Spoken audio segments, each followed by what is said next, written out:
और अब उसने जो किया उसको सुन के एकदम सिहरन हो जाती है शरीर में। उसको मारने के बाद अब उसकी लाश को तो ठिकाना लगाना पड़ेगा। उसने क्या किया, एक बहुत बड़ा टिन का ट्रंक लेके आया।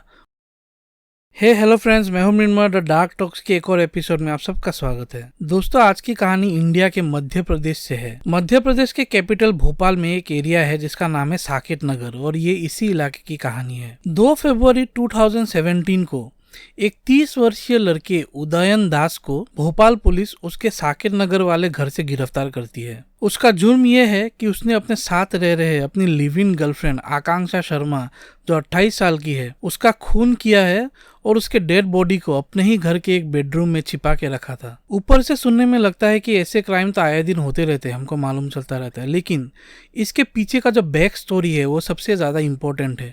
और वो स्टोरी जब आपको मालूम चलेगी तो आपकी भी रूह कांप जाएगी।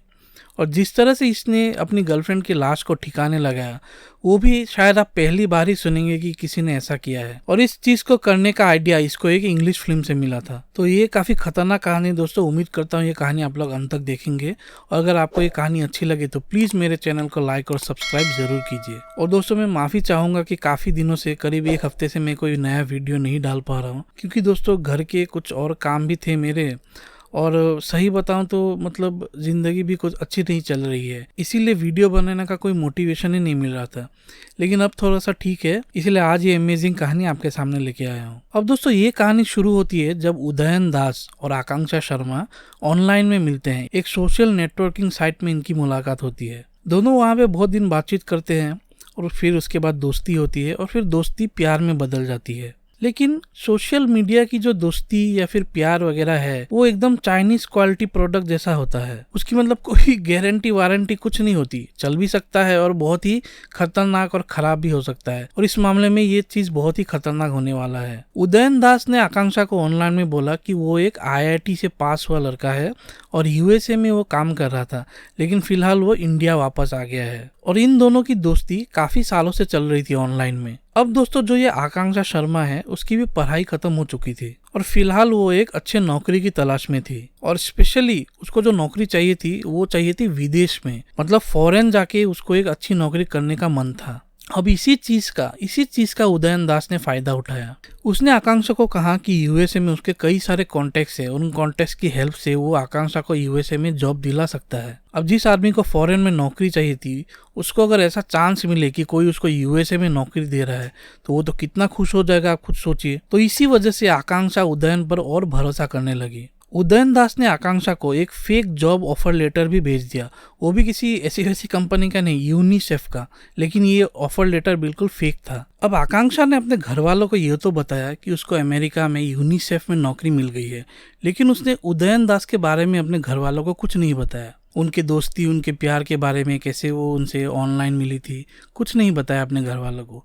और यही चीज उसने बहुत बड़ी गलती कर दी थी। अब दोस्तों, 23 जून 2016 को वो अपने वेस्ट बंगाल के बंकुरा वाले घर से निकल जाती है, घर वालों को ये कह के कि उसको यूनिसेफ में नौकरी मिली है और वो अमेरिका जा रही है। हाँ, मैं ये बता दूं, जो आकांक्षा है वो वेस्ट बंगाल के बंकुरा एरिया की रहने वाली है। घर वाले भी खुश कि बेटी को इतना अच्छा अमेरिका में जॉब मिल गया है, तो उन लोगों ने भी ज्यादा पूछताछ नहीं की, इसी खुशी में कि इतनी बड़ी नौकरी मिली है। लेकिन यही सबसे केयरलेस चीज उन्होंने कर दी थी। अब उसने घर वालों को बोला था कि वो सीधा अमेरिका जा रही है, लेकिन एक्चुअली वो अमेरिका नहीं जा रही थी, वो भोपाल जा रही थी उदयन दास से मिलने के लिए। अब वो उदयन के साथ उसके भोपाल वाले घर में रहने लगी और दोनों कपल लिव इन रिलेशनशिप में रहने लगे। लेकिन दोस्तों, क्योंकि ये सब झूठ से ही शुरू हुआ था, तो कितने दिन झूठ बोलेगा उदयन। कुछ ही दिनों बाद, मतलब 10-15 दिन के बाद ही आकांक्षा को सारी की सारी बातें पता चल गई कि किस तरह से उदयन ने इसको झूठी नौकरी, इन सब चीज़ों को बोलकर इसको फंसाया है। और USA में ना कोई नौकरी मिली है और जो जॉब लेटर है वो भी फेक है। और इसके बाद दोनों में एकदम भारी झगड़ा शुरू हो गया, आर्ग्यूमेंट शुरू हो गया। अब जब कोई नौकरी नहीं है, कोई रिलेशनशिप ही फेक है, तो फिर से वो बंगाल अपने घर आने के लिए उसने टिकट भी बुक कर लिया था। और वो टिकट था 12 जुलाई 2016 का। मतलब जून में भोपाल गई थी, फिर 12 जुलाई में वापस आने के लिए टिकट लिया था। अब यहाँ तक सब ठीक चल रहा था, कोई भी क्राइम यहाँ तक हुआ ही नहीं था। लेकिन दोस्तों, जो उदयन दास है वो इतनी आसानी से इस लड़की को थोड़ी जाने देगा। वो बहुत ही चालाक किस्म का आदमी था। उसने पता नहीं किस तरह से इतना फेक काम करने के बाद भी, फेक नौकरी या फिर रिलेशनशिप ये सब करने के बाद भी किसी तरह से आकांक्षा को मना लिया कि वो 12 तारीख को वेस्ट बंगाल वापस ना जाए, और आकांक्षा भी मान गई। अब 14 जुलाई की रात को आकांक्षा और उदयन के बीच भारी झगड़ा होता है, बहुत बड़ा आर्ग्यूमेंट होता है। फिर आर्ग्यूमेंट होने के बाद आकांक्षा सोने चली जाती है, और उस रात उदयन पूरी रात भर आकांक्षा को किस तरह से मारना है, मर्डर करना है, उसकी प्लानिंग करता रहता है। मतलब इसके अंदर इतना गुस्सा भर गया था और वो आकांक्षा को नहीं जाने दे सकता था, इसलिए उसने सोचा कि इसका खून ही कर देते हैं। और जब 14 जुलाई की रात निकल गई, 15 जुलाई को सुबह सुबह उसने आकांक्षा की गला घोटकर उसका खून कर दिया। पहले उसने तकिए से उसका मुंह दबाया, उसके बाद गला घोटकर उसका खून कर दिया। और अब उसने जो किया उसको सुन के एकदम सिहरन हो जाती है शरीर में। उसको मारने के बाद अब उसकी लाश को तो ठिकाना लगाना पड़ेगा। उसने क्या किया, एक बहुत बड़ा टिन का ट्रंक लेके आया और उसके अंदर उसने आकांक्षा की लाश को डाल दिया, और उस टिन के अंदर उसने पूरी तरह से सीमेंट भर दिया। वो सीमेंट खरीदने के लिए भी वो बाहर गया था, घर से बाहर, वहाँ से सीमेंट लेके आया और फिर उस टिन के अंदर आकांक्षा की लाश जो थी उसके पूरे ऊपर सीमेंट भर दिया। उसके बाद अपने ही बेडरूम में उस ट्रंक को एक कोने में डालकर उसके ऊपर पूरी तरह से एक और सीमेंट का चबूतरा, स्क्वायर शेप का एक चबूतरा बना दिया। कबर बोल लीजिए आप एक तरह की। एक लाश को छिपाने के लिए और इस क्राइम को छिपाने के लिए वो किस हद तक गया है आप कुछ सोचिए। कई वेबसाइट्स और न्यूज़ में तो ये भी कहा गया है कि वो जो चबूतरा है उसके ऊपर वो सोता भी था। अब इसके बाद शुरू होता है उसका दूसरा क्राइम, और वो ये है कि वो आकांक्षा का जो मोबाइल है या फिर उसका फेसबुक प्रोफाइल है उसके पास एक्सेस था, तो वो सब वो चला रहा था ताकि उसके जो परिवार वाले हैं, दोस्त लोग हैं, उनको लगे कि आकांक्षा अभी भी जिंदा है और यूएसए में मजे कर रही है। वो आकांक्षा बन के उनके घर वालों से चैट करता था, पोस्ट वगैरह करता था फेसबुक में, ताकि उनके घर वालों को लगे कि आकांक्षा ठीक है। लेकिन दोस्तों मैसेज में लोग क्यों ही इतना ज़्यादा भरोसा करेंगे। जुलाई 2016 के बाद आकांक्षा का अपने घर वालों के साथ कोई भी कांटेक्ट नहीं था। उदयन आकांक्षा के मोबाइल से उसके घर वालों को बोलता रहता था कि सब कुछ ठीक है, यूएसए में है, कोई सिम नहीं है, लोकल सिम, इसीलिए बात नहीं हो पा रही। इस तरह का बहाना मारकर कई 2-3 महीने और गुजर जाते हैं। और इस बीच उदयन ने एक और काम किया था। वो अक्टूबर में उसी साल यानी कि 2016 को आकांक्षा के घर भी गया था और वहाँ वो एक रात रुका भी था। वहाँ जाके उसके पेरेंट्स को उसने बोला था कि आकांक्षा यूएसए में है, ठीक है, और वो आकांक्षा का दोस्त है। लेकिन शायद वो उस दिन उसके पेरेंट्स को भी मारने गया था, लेकिन शायद उसको कोई मौका नहीं मिला होगा, इसीलिए वो वहाँ से वापस आ गया था। अब दोस्तों खून हो गया था जुलाई 2016 में ही, और ये वक्त आ गया था दिसंबर 2016, और अब तक आकांक्षा के साथ वॉइस कॉल में उसके परिवार की कोई भी बात नहीं हुई थी। और अब आकांक्षा के घर वालों को चिंता होने लगी थी। उनको लग गया था कि कुछ ना कुछ गड़बड़ जरूर है, और इसीलिए 5 दिसंबर 2016 को बंकुरा सदर पुलिस स्टेशन में आकांक्षा के घर वालों ने उसके गुम होने की शिकायत दर्ज कर दी। जब पुलिस ने छानबीन की तो ये मालूम चला कि जो आकांक्षा का फोन है वो तो भोपाल में ही है और वो कभी भी यूएस गई ही नहीं। और ये सुनकर उसके घर वाले कितने शॉक हो जाएंगे, कितने डर जाएंगे। आप सोचिए कि 6 महीने से वो लोग सोच रहे हैं लड़की यूएसए में है, जबकि वो तो भोपाल में है, इंडिया में ही है। और उसका जो फोन है वो भोपाल में अभी भी एक्टिव है, क्योंकि उदयन तो उस फोन का यूज कर ही रहा था। साकेत नगर इलाके में उसका घर था, वहां पे वो उसका यूज कर रहा था। अब पुलिस टीम आकांक्षा के परिवार वालों के साथ, कहा जाए तो उसके फादर और उसका भाई था, उनके साथ भोपाल साकेत नगर पहुंच जाती है। लेकिन वहां पे जाके उनको कुछ हाथ नहीं लगता और एग्जैक्ट लोकेशन उनको नहीं मिलती, ना आकांक्षा मिलती है ना उदयन मिलता है। और इसके बाद फिर 5 जनवरी 2017 को, क्योंकि दोस्तों ऐसा हो गया था कि सिर्फ उदयन अक्टूबर में इनके घर आया था और एक ही पॉइंट ऑफ कांटेक्ट था कि जो आके बोल रहा है कि आकांक्षा यहाँ गई है, यूएस गई है, तो कुछ ना कुछ इसी ने किया होगा। तो घर वालों ने 5 जनवरी 2017 को उदयन के खिलाफ एक एफआईआर लिखवा दिया कि इसने उनकी बेटी का किडनैप किया है। अब इस कंप्लेंट के बिहाफ में 2 फरवरी 2017 को उदयन दास को उसके भोपाल वाले घर से गिरफ्तार कर लिया जाता है और उसका पुलिस इंट्रोगेशन शुरू करती है। और दोस्तों इंट्रोगेशन के दौरान वो सब कुछ बोल देता है जो सच है, और वो सच सुनकर पुलिस वाले एकदम शॉक हो जाते हैं। उसने कन्फेस किया कि उसने आकांक्षा को 15 जुलाई 2016 में ही मार दिया था और खून करके फिर उसकी लाश को एक टिन ट्रंक में डालकर उसके ऊपर सीमेंट डालकर एक चबूतरा बना दिया था अपने ही बेडरूम में। पुलिस को वो स्ट्रक्चर मिल जाता है और फिर लाश निकालने के लिए पुलिस उस स्ट्रक्चर को तोड़ती है। वो इतना बड़ा स्ट्रक्चर था दोस्तों, इतना बड़ा चबूतरा था कि उसको तोड़ने में और लाश निकालने में पुलिस को 7 घंटे लग गए। और फिर वो टिन का ट्रंक खोलती है जिसके अंदर आकांक्षा की लाश होती है, और लाश ऐसी हो गई थी, बिल्कुल पत्थर हो गई थी। उदयन ने फिर पुलिस को ये भी बोला कि एक अमेरिकन सीरीज से उसको ये आइडिया मिला कि लाश को इस तरह से ठिकाने लगा सकते हैं। अब जब उदयन गिरफ्तार हो गया दोस्तों, तो पुलिस ऑब्वियसली उसके माता पिता कहाँ हैं, पेरेंट्स कहाँ हैं, ये सब पूछेगी। और जब पुलिस ने उसको ये पूछा तब वो और नर्वस हो गया और वो उल्टे सीधे जवाब देने लगा कि उसके माता पिता यहाँ हैं, माँ उधर है, फादर उधर है। एक बार बोल रहा है कि इनकी डेथ हो गई है।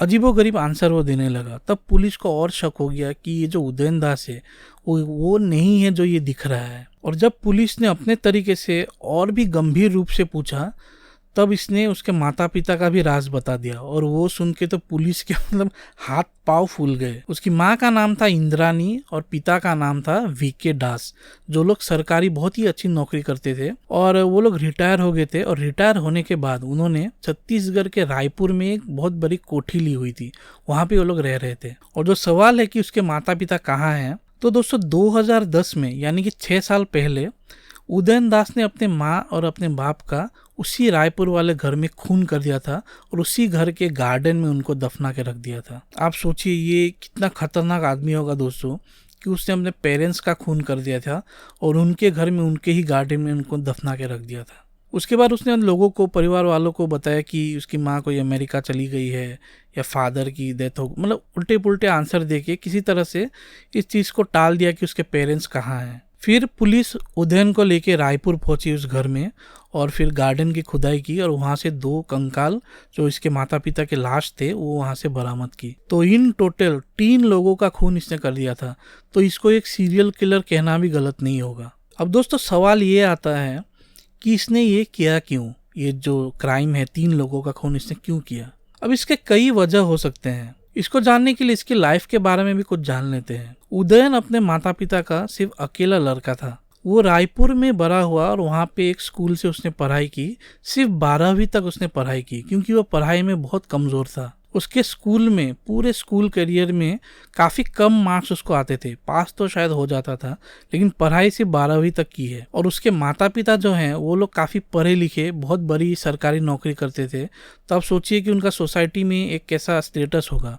और लड़का जब ऐसा पढ़ाई में अच्छा नहीं है तो उनको भी शायद इस चीज़ से काफ़ी गुस्सा आता था। पैसों की कोई भी कमी नहीं थी उदयन के लाइफ में। शायद उदयन के माता पिता उससे काफ़ी कुछ एक्सपेक्ट करते थे और वो ये नहीं कर पा रहा था। इस वजह से अपने माँ बाप के साथ उसका अक्सर झगड़ा चलता रहता था। और अपने पेरेंट्स के साथ खराब रिश्ते भी एक बहुत बड़ी वजह है जिसकी वजह से ये बाद में जाके इतना खून करने जैसा संगीन जुर्म इसने कर दिया था। उदयन का जो लाइफस्टाइल है, जिस तरह से वो जीता था, वो भी काफ़ी अमीरों वाला था, महंगा लाइफस्टाइल था मतलब। और उसको कांस्टेंट पैसों की जरूरत होती थी। दोस्तों के साथ घूमना फिरना, मौज करना, यही जिंदगी थी उसकी। और घर वाले भी उसको पैसे दे दे के तंग आ गए थे। फिर एक टाइम ऐसा आ गया कि घर वाले उसको पैसा नहीं दे रहे थे और इन्हीं वजहों से उसने 2010 में अपने रिटायर्ड माँ और बाप का रायपुर वाले घर में खून कर दिया और फिर गार्डन में दफना दिया। इसके बाद उसने उस घर को किराए में चढ़ा दिया और एक और शायद फ्लैट था दिल्ली में, उसको भी किराए पे चढ़ा दिया। और भी कई सारे प्रॉपर्टीज थे,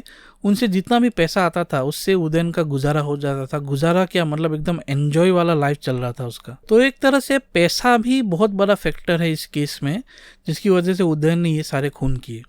आकांक्षा के भी साथ शायद पैसा का कुछ हो सकता है लेन देन। जब ये जेल में था तो कुछ साइकोलॉजिस्ट ने इसकी जांच की थी। साइकोलॉजिस्ट ने बताया कि ये एक साइकोपैथ है, क्योंकि 3 लोगों का खून करने के बाद एक नॉर्मल जिंदगी जीना कोई भी, मतलब नॉर्मल आदमी ये नहीं कर सकता है। तो एक साइकोपैथ के जो ट्रेट्स होते हैं वो सभी के सभी इसमें थे। साइकोलॉजिस्ट ने ये भी कहा कि ये बहुत ज़्यादा इंटेलिजेंट भी है और वो बहुत सारी चीज़ों का प्लानिंग अपने दिमाग में एक साथ कर सकता है। उसके अरेस्ट के बाद भी उसके कुछ जो बिहेवियर है वो काफ़ी अजीब थे। जैसे वो उसका क्लीनलीनेस में बहुत ध्यान होता था। जब उसने खून किया था उस समय भी क्लीनलीनेस का उसने बहुत ध्यान रखा था। जब उसको अपने जेल सेल में सीसीटीवी कैमरा वगैरह होता उससे देखा गया था तब भी वो सफाई वगैरह कर रहा था। लेकिन उसको गुस्सा बहुत ही जल्दी आ जाता था और अगर उसके डिजायर्स, उसकी जो इच्छाएं है वो पूरी नहीं होती तो वो एकदम एग्रेसिव, बहुत ही ज़्यादा एग्रेसिव हो जाता था। जब पुलिस वालों ने उसको पूछा, उसके पेरेंट्स के खून के बारे में पूछा, तब उसने बताया कि उसके जो पेरेंट्स हैं वो अक्सर उसको ताने मारते थे,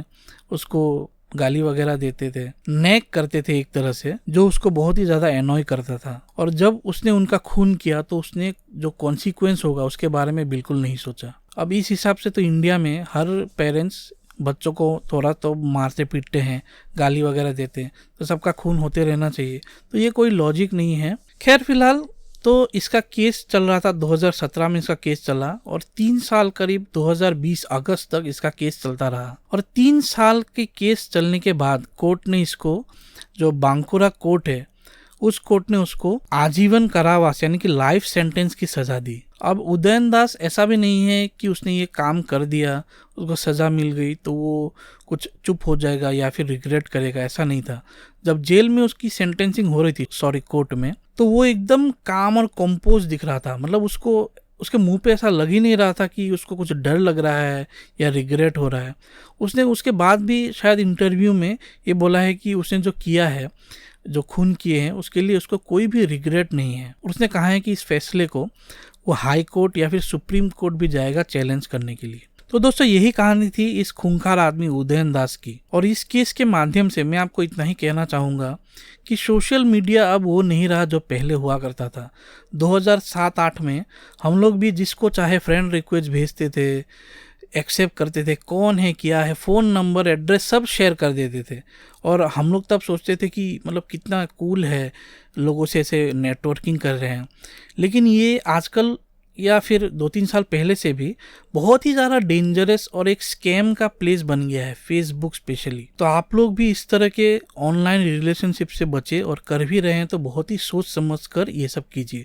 और अपने परिवार वालों को तो हमेशा कांटेक्ट में रखिए ही कि आप लोग क्या कर रहे हैं और क्या नहीं, क्योंकि बहुत ही जल्द ये सब बहुत ही खतरनाक हो सकता है। अगर 12 तारीख को जो ट्रेन का टिकट कटा हुआ था उससे वो लड़की वापस आ जाती, उदयन भी अपने काम में चला जाता, तो कभी इस केस का उसके पेरेंट्स का ना खुलासा होता, ना उसको जेल होती, सभी अपने लाइफ में मस्त रहते। जो आकांक्षा भी थी, बहुत ही ख़राब लगता है, उनकी एक बेटी थी, कैसा लगेगा उनके फादर मदर को, आप सोचिए। मतलब मैं यही कह रहा हूँ कि इस तरह की चीज़ें अवॉइड हो सकती है एक लिमिट तक। उसके बाद अगर आप लोग चले जाते हैं तब तो दुर्घटना होने से कोई नहीं बचा सकता। खैर दोस्तों, ये कहानी सुन के आपको कैसी लगी कमेंट में ज़रूर बताइए, और अगर अच्छी लगी है तो प्लीज़ मेरे चैनल को लाइक और सब्सक्राइब कीजिए। जल्द मिलता हूँ ऐसी एक और कहानी के साथ। Till then, thank you so much.